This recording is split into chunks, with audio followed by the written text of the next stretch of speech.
Hello everyone, welcome to the Medics Education. Today we are going to study about teaching method in nursing education. So our topic is symposium. Further, definition of symposium.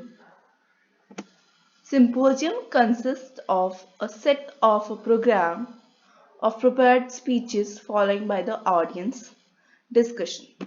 Symposium क्या होता है कि एक consist set of programs होता है, एक programme का set होता है जिसमें क्या होता है, हमारे पास बहुत सारी स्पीचेस होती है as it is written here कि इसमें क्या है, बहुत सारी स्पीचेस हम लोग क्या करते हैं, हम इस बहुत सारी प्रिपेयर्ड स्पीचेस होती हैं जिसको हम जो ऑडियंस है, ठीक है, जो ऑडियंस है वो फॉलोअर्ड डिस्कशन में उसको लेके जाती है।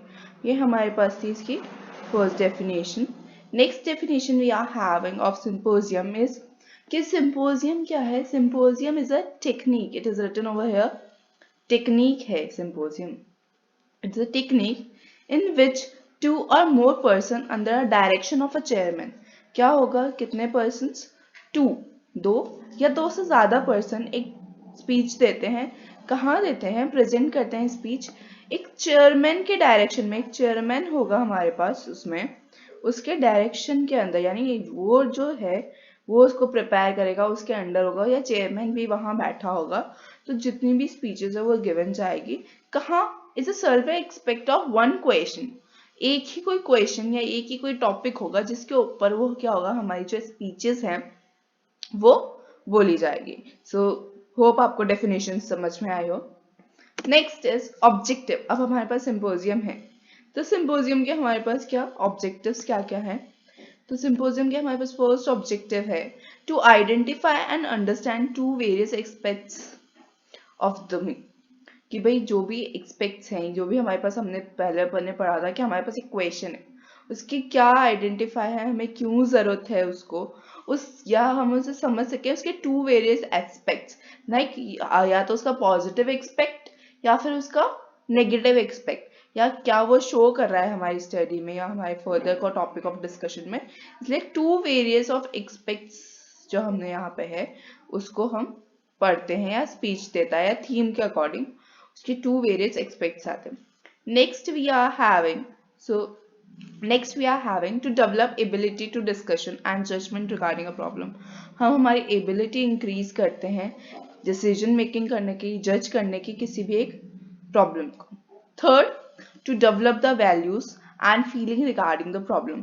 कोई भी एक प्रॉब्लम है, अगर कोई हमें उस चीज के लिए बोल रहा है या हम बात कर रहे हैं, तो हमारे अंदर क्या होता है, एक वैल्यूज उससे रिलेटेड और फीलिंग उससे रिलेटेड, उस टॉपिक से रिलेटेड डेवलप होती है, हमारे खुद के विचार डेवलप होते हैं, यहाँ फीलिंग से वो होता है। Then there is a to enable the listeners from the policies regarding theme or problem, कि भाई जो भी प्रॉब्लम है या जो भी हमारी थीम है उसके अकॉर्डिंग हमारी क्या क्या पॉलिसीज हैं। जैसे हम लोग आजकल सेमिनार्स अटेंड करते हैं, कुछ भी अटेंड करते हैं, वर्कशॉप्स अटेंड करते हैं, तो उस चीज़ के बारे में कि भाई गवर्नमेंट ने इस पॉलिसी को अप्लाई किया है, तो we get knowledge regarding that also. Next, we will move on. Characteristics. What is characteristics of problem? It provides a broad understanding of a topic. क्या provide करता है, ब्रॉड अंडरस्टैंडिंग टॉपिक का हमें बताता है कि भाई क्या है उस टॉपिक के बारे में, कितना ब्रॉड, हम अलग अलग जने अलग अलग स्पीच तैयार कर रहे हैं, तो maybe it is a international symposium or it is a national symposium, तो अपना स्टडी वो अलग अलग तरीके से करते हैं, तो कितना ब्रॉड नॉलेज हमें मिलता है वो चीज़ होता है। नेक्स्ट है to the opportunity to provided the listeners to take decision about the problem. जो भी लिसनर्स हैं उनके पास एक अपॉर्चुनिटी आता है कि हमें उस प्रॉब्लम का क्या डिसीजन लेना है या what should we do about that. Next, it is a use for higher classes. हम हायर क्लासेस जिनमें इस पे स्पेसिफिक थीम होती है उस चीज के लिए हम इसको यूज करते हैं, हायर क्लासेस के लिए। नेक्स्ट आपके पास आता है, इसमें क्या होता है कि हमारे पास feeling of corporation written over here, कि फीलिंग ऑफ कॉर्पोरेशन रहता है और एडजस्टमेंट, कि भाई आप सिंपोजियम ले रहे हैं या जो भी हमारा टॉपिक है उस अकॉर्डिंग एक दूसरे के थ्रू कॉपरेट रहता है। अच्छा आप ये ले रहे हैं तो हम दूसरा वाला एक्सपेक्ट्स ले लेते हैं, या हम आप इतना पढ़ा रहे हैं या आप इतना स्पीच दे रहे हैं तो हम इससे ज़्यादा स्पीच दे देते हैं। तो it's like that. Then the objective as synthesis and evaluation are achieved by the employing the symposium, कि भाई हमारा खुद का evaluation हम करते हैं, वहाँ चेयरमैन है या जो भी लोग हैं तो वो खुद का evaluation आपको at the time करते हैं कि symposium में होता है। और symposium में next हमारे पास क्या है, it provide the different views on the topic of the symposium। symposium का जो भी topic है उसके according हमें different new things नॉलेज में आती है, पता चलता है। So further we will study scope of symposium, कि स्कोप ऑफ सिंपोजियम क्या है। ये चीज हो तो रही है लेकिन इसका स्कोप क्या है। लाइक हम यूज कर सकते हैं सिंपोजियम का as use of television for education, हम यूज करते हैं टीवी के, जैसे हमने सुना नॉलेज गेन किया, वी अंडरस्टैंड थिंग्स। तो इट्स लाइक यूज, ये इसका फर्स्ट यूज है कि हम use as a television for education. Then scope of distance education, अगर आप फोन में हैं कर रहे हैं तो आप डिस्टेंस एजुकेशन से आराम से ई कॉन्फ्रेंस के थ्रू या आप सिंपोजियम अटेंड कर सकते हैं and you can know about. मैं इंडिया में बैठे बैठे यूएस का सिंपोजियम अटेंड कर सकती हूँ। So I'm getting the knowledge of US also abroad, what countries are standing. I'm getting the knowledge which is up to date as a in our field. Medical is updating day by day, right? तो use of easy objective type of test, कि हम उसका test भी ले सकते हैं। कैसे, ऐसे टेस्ट ले लिया सिंपोजियम देने के बाद या ऑब्जेक्टिव टेस्ट ले लिया। देन हमारे पास है सेमेस्टर सिस्टम एजुकेशन, कि भाई आप सेमेस्टर वाइज भी टेस्ट लेके कर सकते हैं। Then quality control of education, की क्या क्वालिटी जा रही है आपके एजुकेशन की, कि लाइक आप अगर एमबीबीएस स्टूडेंट है तो एमबीबीएस के अकॉर्डिंग, नर्सिंग स्टूडेंट है तो नर्सिंग के अकॉर्डिंग, अदर देन किसी भी आपके स्टूडेंट तो आपका क्या क्वालिटी जा रहा है, क्या आपको आपकी स्पीच में कंटेन डालना है, तो वो सब आपको पता होना चाहिए। Use of micro teaching as a educate teacher, as a teacher I can tell that कि micro teaching is a good, जिसमें आप 15 to 10 मिनट्स में आपका पूरा टॉपिक डिलीवर कर सकते हो। तो हम सिंपोजियम को as a use of teaching भी यूज करते हैं।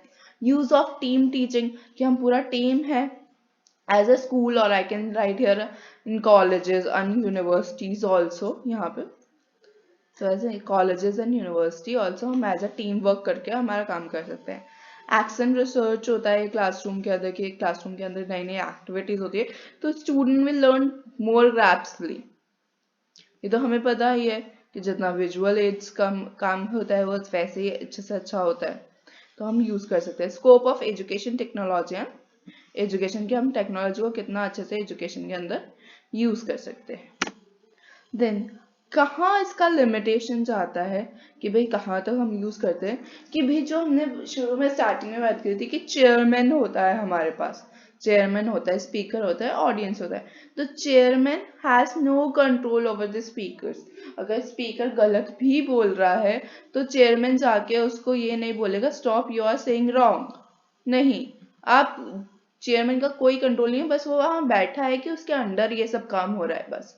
स्पीकर के ऊपर उसका कोई कंट्रोल नहीं है कि वो क्या बोलने जा रहा है या उसके पास क्या मैटर है। Next, there is a probability of repetition of conduct.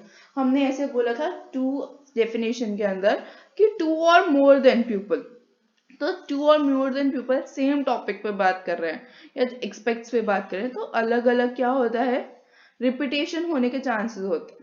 Like मेरे बाद अगर आप किसी और सिंपोजियम क्लास को देखेंगे तो obviously some topics can be similar also, तो there is a repetition within conduction, जहाँ कंडक्ट हो रहा है वहाँ रिपीटेशन हो सकता है। Third, different aspects of theme is presented spontaneously, कि भाई जो भी एस्पेक्ट्स है, थीम है, वो आप बार बार एक सिंपोजियम एक थीम पे कंप्लीट किया फिर दूसरी थीम पे रख लिया, तो ये लिमिटेशन हम होते हैं। The listener remain passive in symposium, कि लिसनर जो होता है उस टाइम सिर्फ चुप रहता है। In the mid of symposium listener अपना हाथ खड़ा करके क्वेश्चन नहीं पूछ सकता है, ठीक है।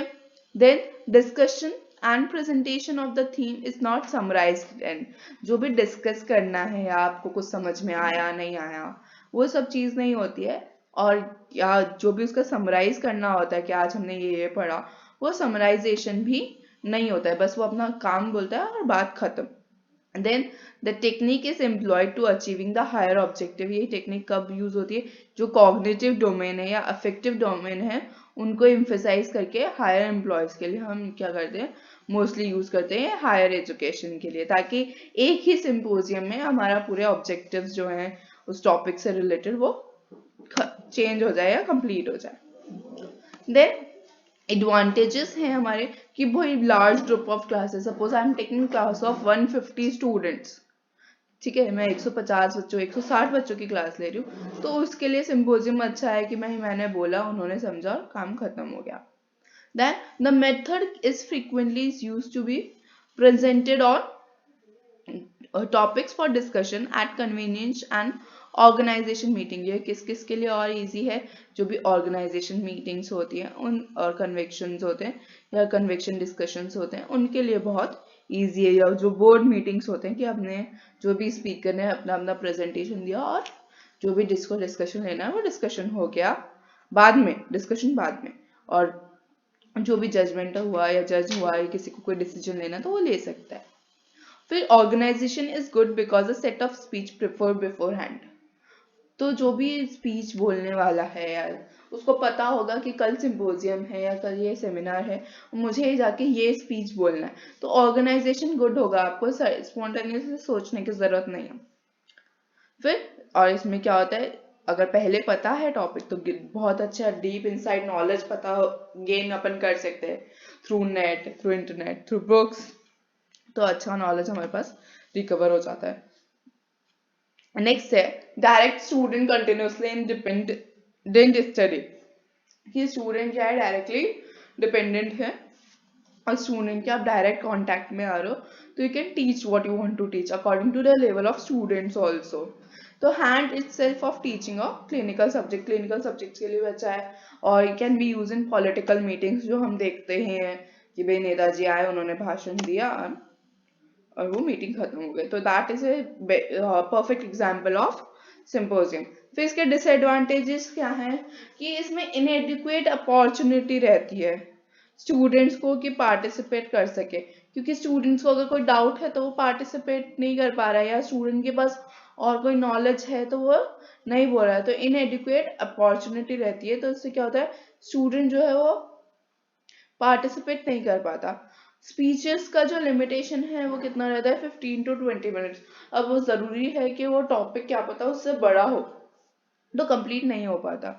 लिमिटेड ऑडियंस पार्टिसिपेशन, ऑडियंस भी लिमिटेड ही पार्टिसिपेट होती है, एकदम लार्ज अमाउंट ऑफ पीपल में जो भी है वो रेगुलर वही स्टूडेंट्स रहेंगे, ऐसा नहीं है कि आज सिंपोजियम में कोई अटेंड हुआ वो कल नहीं हुआ, ठीक है। तो लिमिटेड ऑडियंस पार्टिसिपेशन रहता है कि ऑडियंस में अपन को पता है कि अब वो समराइज ही नहीं कर रहा है, डिस्कशन टाइम ही नहीं मिल रहा है, तो ऑडियंस भी पार्टिसिपेट कम करती है। Question and answer limited to 3 to 4 minute. अगर कोई क्वेश्चन आंसर्स हैं और हम ऑलरेडी बोल रहे हैं कि हम लार्ज ग्रुप के लिए पढ़ा रहे हैं, और 3 to 4 minutes it's very less for a large group के डाउट्स क्लियर करने के लिए, राइट।